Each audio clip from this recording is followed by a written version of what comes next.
This hourly segment is sponsored by Garden Sense, airing Sundays 12 noon to 1 p.m. Now, Jake Hartford on 890 AM.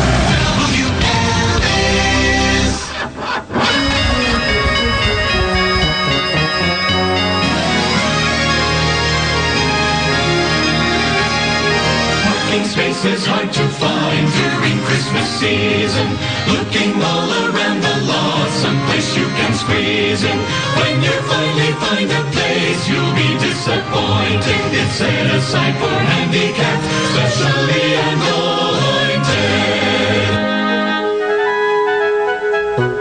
This one's marked for compact cars, not my big rear ender. Some Yugo owner's shopping cart scratched Arcadi's fender. Be good. When that Beamer cuts in front, swerving while you linger. Peace on earth, goodwill to men, put down that middle finger. 6:07, yes, it's the holiday season. Merry Christmas, everybody. Speaking of cars, Paul Bryan with Drive Chicago back at 8 o'clock today. From Afghanistan, talking cars, and I'm sure he'll talk about what happened and what he saw in Afghanistan. Noon until 3, Bruce Wolf and Dan Proft, Eddie and Jobo tonight, 7 until 9. There you go. That's what you need to know. 591-8900 is our phone number. Before we get back to your calls and all kind of good stuff, the fun we're having, it's a Saturday morning. As if you haven't looked outside, it is, I don't want to say blizzard, let's just say major storm event. And the Awake with Jake storm alert system is up and running, and we have a report coming in now, two of them on text as people are waking up and they're venturing outside. This one is out in Geneva, Illinois. For those of you who don't know, is in the western suburbs of Chicago, surrounded on one side by St. Charles and the other side by a town that's not St. Charles. Here is the report from our weather alert person. Says, quote, "This is a disaster. My car is completely covered with snow. It's undrivable until I clean it off," unquote. This is 6 minutes ago. So those of you out in Geneva, you may want to take note of that. Again, repeating, the message is, "This is a disaster. My car is completely covered with snow. It's undrivable until I clean it off." And now from 312, a person reporting about their grandmother living in Hessville, Indiana. This person apparently talked to her, and she's reporting that Grandma is expecting a good 6 inches this morning. So be on the alert if you're anywhere near Hessville, Indiana. That's it for now from the Awake with Jake storm alert system. More as we continue throughout the morning. We have a special message I've got later on from Hillary, but right now it's time for Dr. Bob. Oh, help me, please, doctor. I'm damaged. There's a place. That's right. Where there once was a heart. You know, before there was a Dr. Oz and a Dr. Dean, there was a Dr. Bob. We have him right here. Good morning, Dr. Bob. You know, Grandma's going to get surprised if they get 8 or 9 inches today, right? I think Granddad's been dead for a few years. Anyway, how are you, Dr. Bob? I'm pretty good. I'm happy to be alive today, and it's very interesting how it's snowing here in the Chicagoland area. But here in Elgin, which is different than most places in Chicago, it's sunny and 70. Considering the sun doesn't come up until after 7 this time of year, yeah, it's pretty damn good. Now, I've got a question for you. We talked about you last week when we talked. You were going to be flying down to Florida, and I know we talked earlier. Someone mentioned that you had a flat tire when you got back to your car at the airport. But you lost your luggage, or the airline lost your luggage? Yeah. Then you had to go pick it up at some airport that people didn't know existed? You know, it's kind of interesting. One of the local without mentioning the name of the airline. one of the local airlines doing some heavy advertising about their new service to Panama City.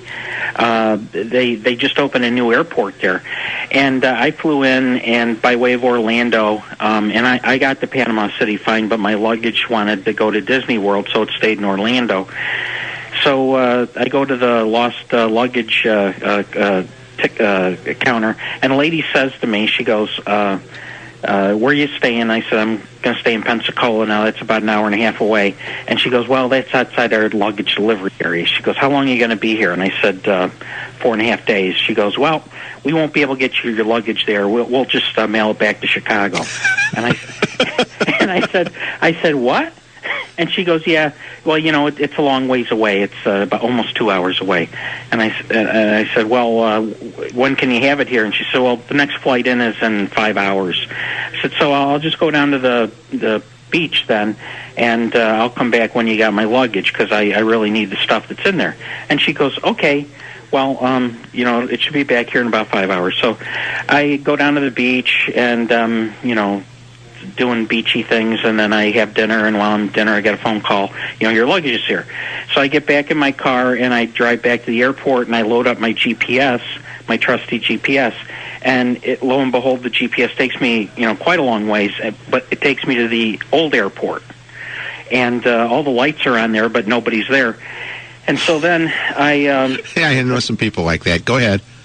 So then I check my phone, I check Google Maps, and then I check MapQuest, and they lead me back to the same airport. So then I subscribe to the Verizon GPS thing on my phone, and I go out, and it takes me back to the old airport.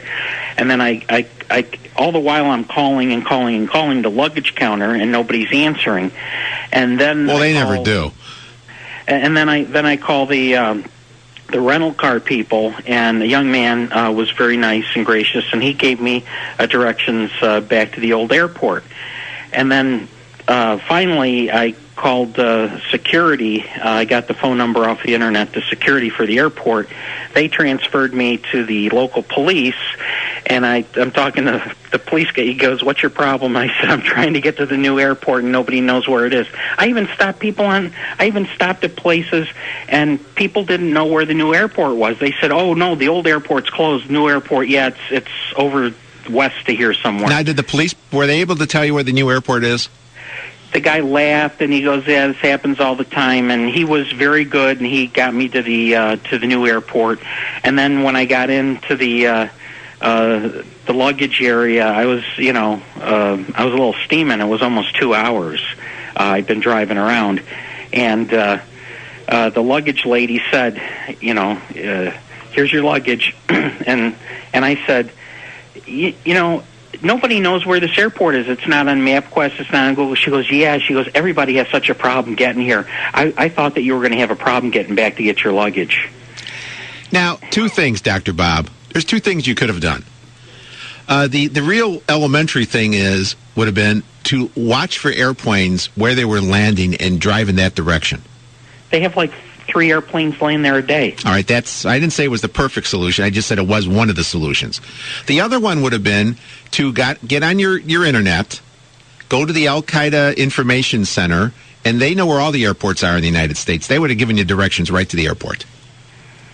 Yeah, Jake, the only problem with that is I have trouble reading from right to left. I'm a left to righter. I'm not a right to lefter. How was your trip otherwise? Okay? Yeah, other than the luggage? It was very nice. It was a little chilly down there. Now, the difference between 30 degrees here and 30 degrees there is that there's a beach right there, and it's sunny, and it actually feels like 45 instead of 30. See, I had a trip last year where one of the airlines I landed. It was in San Francisco, and the luggage didn't come out, and it wasn't on the plane. And this was at night, and the guy said, "Well, it's going to be on the next plane," which was like the plane that gets in at midnight out there. So I waited around, and I said, how do you know it's going to be on the next plane? He said, well, I know. I said, well, if you guys knew what the luggage was, you should have known it should have been on this flight. So I wait for the plane and all that. Well, it's not there. So I went down to Monterey, which is like 100 miles away, and it turned out it was on that plane. And they ended up delivering the luggage at no charge. In fact, I had the luggage before I even woke up in the morning. But that's the difference between airlines and airlines, I guess. I was stunned when she said they couldn't deliver it. I find that hard to believe. She said they would have to mail it, regular freight, and she wasn't sure that FedEx went. They couldn't even put it on a plane? They're going to mail it? What? How much did you save on this bargain flight, Dr. Bob? I'm not sure. I didn't really comparison shop. Now, how was it going through security? In Panama City Beach or anywhere? In, Midway. In Panama City Beach, it took me longer there than it did in Chicago because they actually went through all my stuff. I guess I stood out. The line was only 20 people long there, but in Midway, flying out of Midway, there was no problem whatsoever. It was the usual thing. When I came back though, yesterday afternoon, I felt very, very sorry for the people in line because the lines were just tremendously long. Yeah, even as we speak at this moment, Miss Dillpickle is going through the security lines at O'Hare, and I expect there was a story yesterday I read where apparently the TSA is putting some journalists on these watch lists for when they fly for people who have been critical of the TSA and their procedures. Maybe that's my problem. Well, you know what? I've been critical in the past, and last time she flew, she had major problems both coming and going. And this morning, I expect her to be patted and touched in places she hasn't been patted and touched in years. And I asked her, I said, you know what would be really good? Why don't you call the show, turn on the cell phone, and we can hear the audio as you go through? You wouldn't want to know what her response was to that. It had something to do with some unnatural act.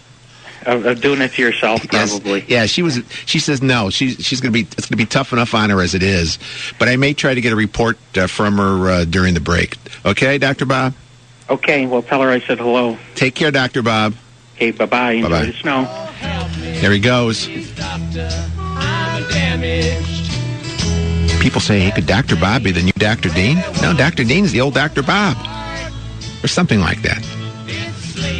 6:18, back with your calls and more storm alert reports right here on Awake with Jake and WLS. Right there in that jar. Jake Hartford is on 890 AM WLS.